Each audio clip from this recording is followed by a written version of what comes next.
Hi everyone, it's been a while. I took a little trip and was traveling, and I brought some cards with me, and I thought I was going to do some readings, but I was guided not to. I was guided to take the time completely to myself. In my travels, I went to Sedona, so that was a very cool experience. And there I found this deck of cards, The Secret Language of Darkness, and I have The Secret Language of Light, so I knew I wanted to get it. And I also found this beautiful blue agate. It's beautiful. So, and then a blue tiger's eye, which I'd never seen a blue one before. So it's kind of a very dark blue. And they're to be here on the table with me today as I do this reading. I also have my Sedona sand and rock, because you can't just take it. You have to get it from an official source. So those two things are going to be here on the table, bringing that energy to the table today. But what I'm hearing is to just get one card from each deck and go from there. So I'm going to open the energy with the bowls.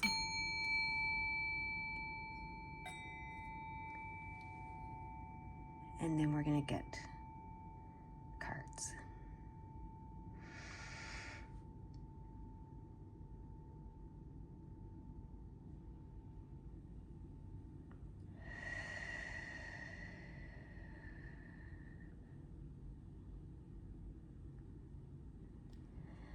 All right. I learned a new method of breathing when I was in Sedona as well. Okay, so I hear to get the dark card from the dark deck first.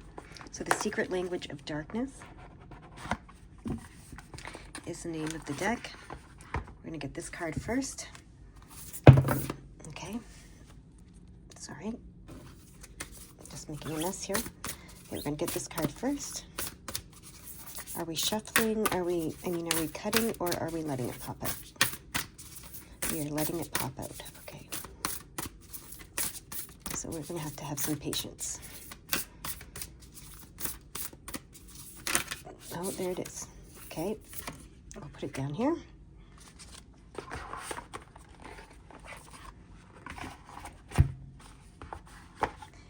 And now I'll get the light one.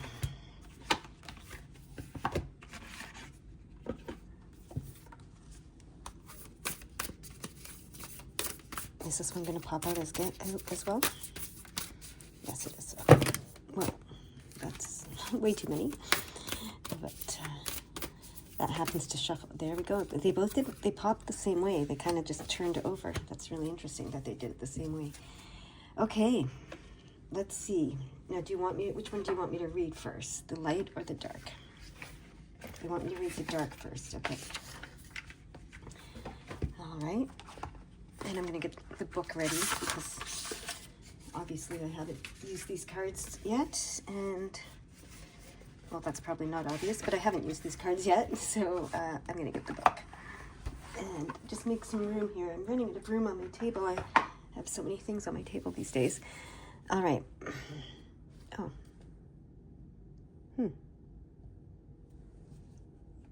It's interesting, because there's a spot right there, and I was like, oh, maybe this is supposed to be up there, but it's down here. Oh, okay. This is where I got this pendulum too, this rose quartz pendulum in Sedona, and it wants to go right there in between these two. It's bringing more of that pink energy in. Okay. Lovely. All right. So, The Secret Language of the Darkness, or of Darkness. Grief. Ooh. Opening a natural path to healing loss. Wow. We are starting right off the bat here. Okay. That's a big energy to start with right off the bat. 35, grief.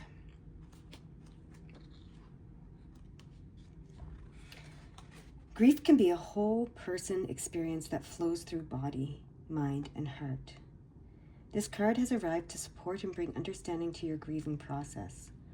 Loss can be met with shock or even denial, and emotions may fluctuate between rage and guilt. Then in its own time, acceptance gently embraces you. Healing begins as you discover a new perspective through all the twists and turns that open the light of the day to the other side of grief. You begin to feel lighter and more resilient and realize that your soul's sweetness spilled through the cracks in your heart. Despite the pain of grief, your soul wants you to know how much you are loved, and your heart is more robust than you believe. When ready, it will work with you to heal and transform loss into liberation, bringing forth your strengths and renewed ways to assist yourself and others through grief. Okay.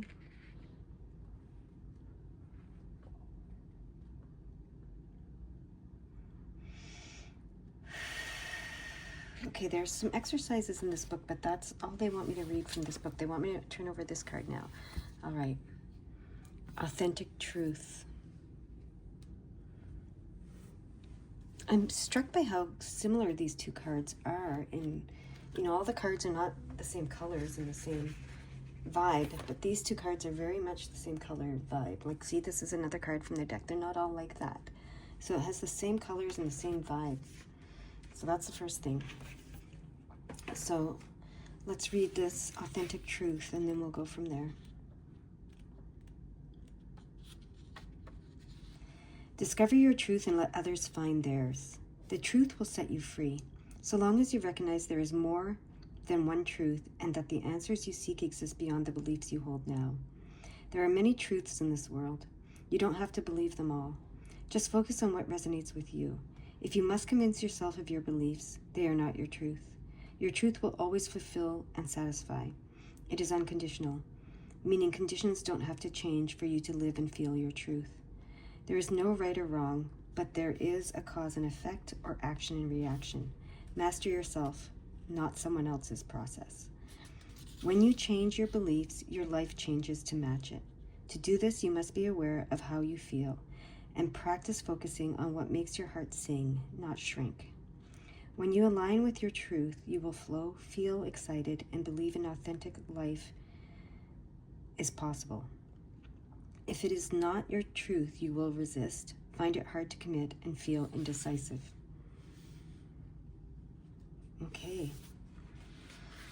Okay, so what I'm getting with these two cards coming out together, well, first they want me to go to the 435.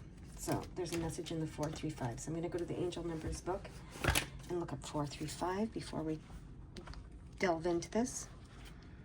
435 says, you're being guided to upgrade your thoughts, actions, and intentions. Be the angel everywhere you go. That makes so much sense, because what I was about to say is the grief. Okay, so whatever loss you experience, it could be the loss of a person, like it could be a death, but it can also be the loss of a marriage. It can be the loss of friendship. It can be the loss of family members, like not death, but losing, your relationship with them for whatever reason. It can be the loss of your innocence. It can be the loss of your, strength as you get older. Whatever loss you're grieving, okay? Whatever loss you're grieving is to open a natural path to healing, okay? And to bring you to your authentic truth. So the more you focus on the loss, and I understand that that's a natural process and that's going to happen, as the book indicated, but part of this is to teach you how to focus less on the loss and more on what brings you joy. Because if you can learn to focus yourself, even in the darkest times, even when you're feeling the most loss, the most betrayal, the most defeat, if you can focus on what brings you joy, this is going to bring your authentic self forth. Okay, not just your authentic truth, but your authentic self forth. It's funny because I'm using fourth and it's 4. And this is and 4 is foundations. This is what's going to build a strong foundation within you. Okay, within the self and within your world that is a reflection of the self. It's so interesting how similar these cards are. So it's really saying, the grief, it's a natural part of healing and being human. But it's to lead you to let go of anything that doesn't bring you joy, right? Because when you've suffered a tremendous loss, you start to remember and realize, once you get over the shock and denial and the anger and the hurt and the fear around it, which can take some time, trust me. And it's an ongoing process, trust me. But once you get there to where the light starts to come into the cracks, which is what we're, that's interesting, you will start to realize that some things in life really, quote unquote, don't matter. And the reason they don't matter is because you're not focusing on them. So you choose to focus on things that don't matter. And you choose to focus on things you don't want to matter, right? So you don't want darkness and sorrow and pain to matter. You don't want it to materialize. So this is like the grief. Let your grief be your guide. That is what I'm going to call this reading. Let your grief be your guide. Okay? Grief is your guide. It's here to show you how resilient you are, how much you can handle, but how much you can shape your reality by choosing what brings you joy, even in the darkest of times. Choosing the light, even in the darkest of times, okay? Now they want me to read the 534. So first read the 435 again, so we have a reminder of what that said, which was, you are being guided to upgrade your thoughts, actions, and intentions. Be the angel everywhere you go. And then 534 says, ascended masters and your angels are guides are here to support your current ventures with their light and love. This is a blessed road. This is a blessed road. This is a blessed road. This is, okay? So that's, let your grief be your guide. This is a blessed road. This is a blessed road, okay? When you can focus on light and joy, even in the darkest of times, this is a blessed road, okay? That's when you've mastered your healing. You become the master healer of you, okay? And you can guide others, you can lead others and help others see how to do that, is what I'm hearing, okay? Is there anything else you guys want me to get? You want me to get the other new deck I've got? Okay. I picked up this deck. I don't know much about it, but I just was very, the owl, this golden owl with the pink around him, just really called to me. I don't know what Azra's golden Lenormand means. Maybe some of you do. Maybe that resonates for some of you. Maybe that's a symbol for some of you. Maybe the owl is a symbol for some of you. But they want me to get a card from this deck. So let's get a card from this deck.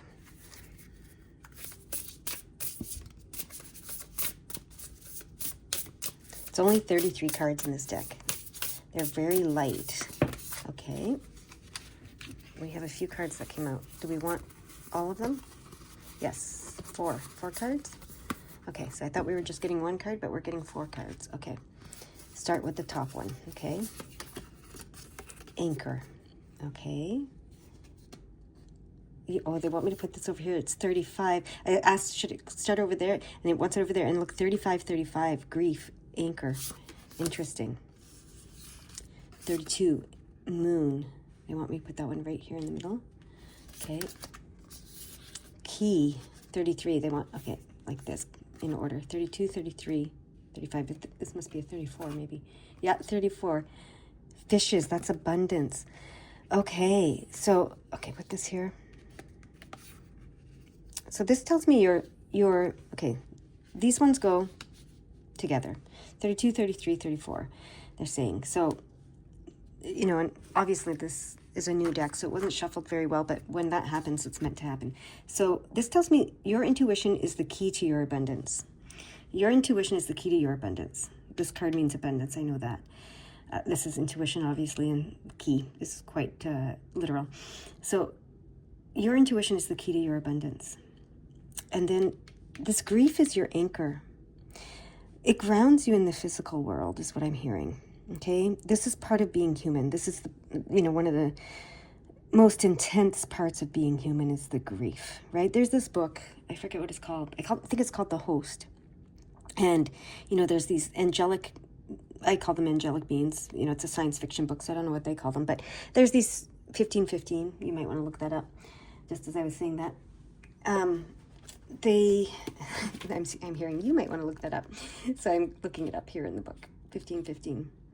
Know that the changes you are making at this time are necessary in order for you to grow. Trust that the space you are making is creating room for abundance. Yes. Okay. So this is a blessed road, remember? It's leading you to your abundance. And so I was talking about the book, The Host. So there's these beings that get... So in the book, the premise, it's spoiler alert, okay? But in the book, the premise is that, humans have messed everything up so badly that these supreme beings that are just like little light beings, I guess, come to the earth and they insert themselves into the humans. So they take over the human. So the human becomes a host body for these beings because they're like, they've messed it up too much. We have to go help them by, taking them over. But in the book, the heroine of the book is someone who is so strong. Her humanness is so strong that her human memories remain. And even though that being has taken over her body, the humanness really remains. And she, is determined to maintain her humanness. And the host, this supreme angelic being that's in her body is having a difficult time with all of the pain and the grief. They're like, whoa, this is too much. Like, wow, this is so much to deal with. Being human is not for the lighthearted, right? That's interesting. Not for the lighthearted. Not for, the weak, basically. But so that the whole book is about how this, light being and this very dense human being have to become one, right? Learn how to be one. And the light being has a lot to learn from the human being, and the human being has a lot to learn from the light being, right? It's a mutually beneficial experience. So being human and this grief, this is your anchor in this physical world, okay? This grounds you. It sometimes sucks, I'm not gonna lie, but it grounds you, okay? And it is your natural path to healing, okay? Your intuition is the key to your abundance, okay? So the authentic truth.